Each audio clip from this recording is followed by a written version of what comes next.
The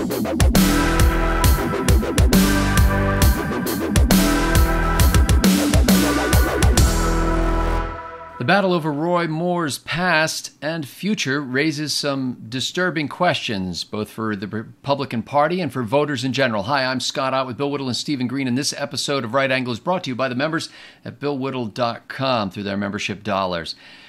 Well, gentlemen, I am not going to dig deep into the details of what's being alleged about the Senate candidate in Alabama, the Republican Senate candidate. At the time we record this, he's still in the race as far as we know, and it's going to go down to the wire. But what perplexed me or interested me in doing a show about this was the idea of just how do you deal in this age of instant media where everybody knows everything all at once with serious allegations about a candidate just before an election. And so in a sense, we're kind of, us and the viewers are going to play the part of Alabama voters in this to kind of wrestle with this question. The allegations, of course, have been that Roy Moore was involved in inappropriate conduct of a sexual nature with minors about 30, 40 years ago. And he has denied all such allegations, says it's fake news and that he's under attack from the liberal media left and the Democrats. But Steve Green, how can we evaluate, in general, last-minute allegations that affect how you vote before guilt or innocence can be established? The same way we always do. And it's a political campaign. You don't establish guilt or innocence. You establish the character of the person you're going to vote for or the person you're going to vote against, as the case may be. This is not a court of law. That said, whether or not the allegations are true, the initial reporting by the Washington Post was solid reporting. It was airtight. That doesn't mean the women weren't making it up, but the reporting was everything you would want in a story this salacious, I guess would be the right word. But listen, I would gnaw off my own forehead before I would vote for Roy Moore. And that was before the Washington Post broke this story last week. Listen, this guy is a fake conservative. He's just no good. He thinks his personal interpretation of the Bible is more important than the oath of office that he's taken, on 3 or 4 occasions now. He's a bad actor. He's old school in the very worst way possible. And our former boss, Roger Simon, made an interesting point this morning on our Hot Mic blog over at PJM. He said that Steve Bannon really has overplayed his hand, and this might be the end of him.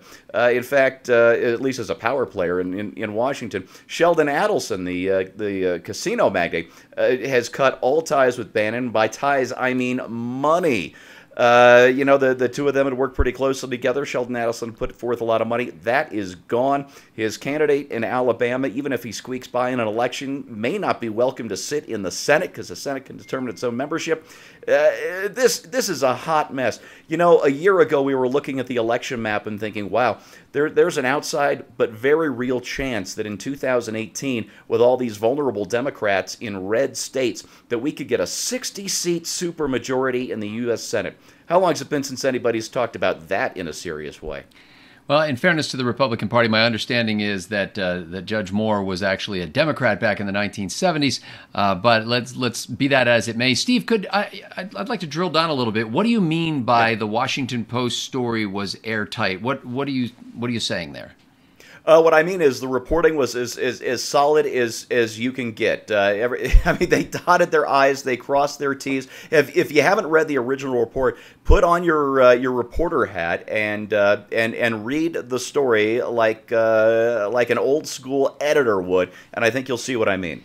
Don't take my word for it. Read the original Washington Post report. I just didn't want our viewers to think you were carelessly praising the Washington Post. Not carelessly. No, this happens, not even blue moons. This happens about every other pope. Well, Bill Whittle, if the allegations against Roy Moore turn out to be fake news, as he says they are, where does a candidate, it's kind of a two-part question, where does a candidate go to get his reputation back? And also, what can a party do, the Republican Party in this instance, to protect its own brand from such 11th hour crises? Well, first of all, you said one of the questions was how how do you deal with these allegations as a candidate?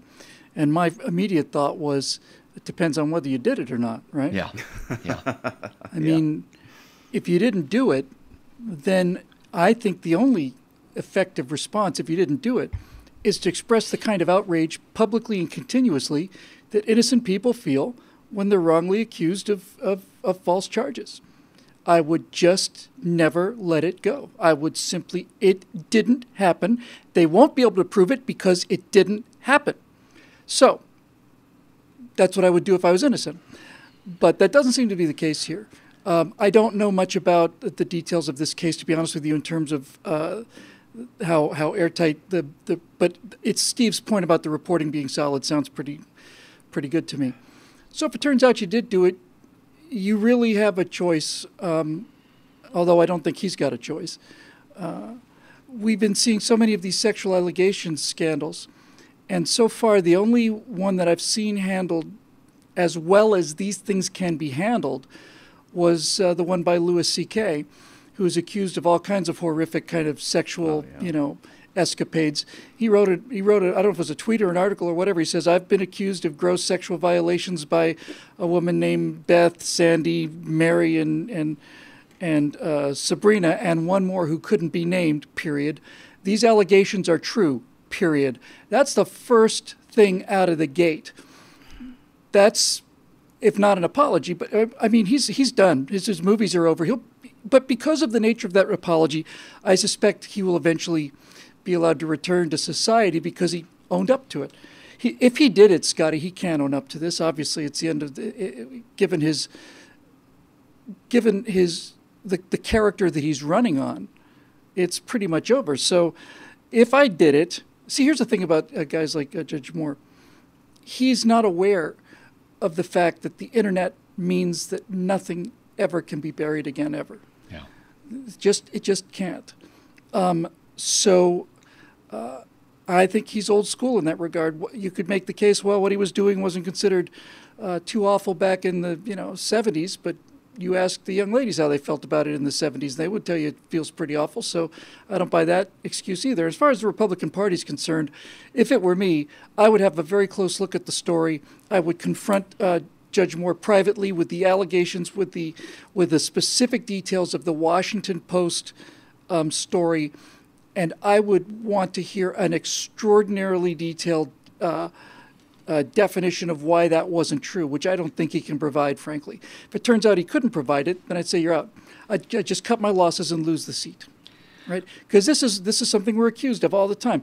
All of these sexual harassment cases were committed by Democrats. We didn't get airtight reporting on serial molester Bill Clinton. But he's getting thrown to the wolves just a little bit now that the DNC's ready to get rid of him and Hillary. 20 or 30 years later. Exactly. So the times are different, and if he did it, then I think he needs to step down. And if it turns out he won't step down, and the Republican Party's sure he did it, then they ought to run another candidate to a certain loss. It's really disturbing, I think, on a couple of levels that, and again, I don't want to seem insensitive to this. I'm talking about the idea of what's happened here, not specifically the allegations against Roy Moore or his denial of those allegations, because I have no way of objectively evaluating the truth of either of those. But you've got these competing values. One says a person is innocent until proven guilty in the United States in a court of law.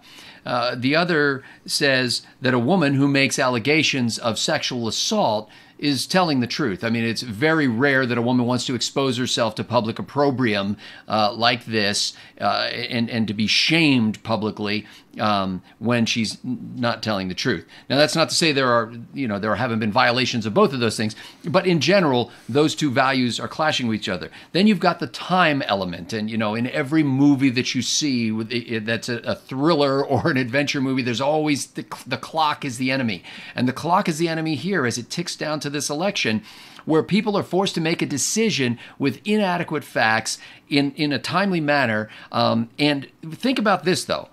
Let's say Roy Moore stays in the race and wins. Then what do we have? Then we have an investigation in the Senate. you can't not have an investigation of the Senate. So the Senate has to convene its ethics panel and look into the allegations against Moore. And it's conceivable that the then elected senator from Alabama would be, for the first time since the mid 1800s, have essentially a trial to kick him out of the Senate. I don't think that there's any win in this situation. If you're Roy Moore and you did it, then the only honorable thing to do is own up to it and back out of the race. If you don't, things ain't going to get any better for you, Roy. So, I'm hoping you didn't do it. I'm hoping that the women were just confused, but it doesn't sound that way. And if we are going to be the party of, especially the conservative element of the Republican Party, if we are going to be the party of values, of eternal, long-lasting values, then we've got to do the right thing when it matters, not just talk about it in the abstract. Well said. For Bill Whittle and Stephen Green, I'm Scott Ott. Thanks to the members at BillWhittle.com for making Right Angle possible.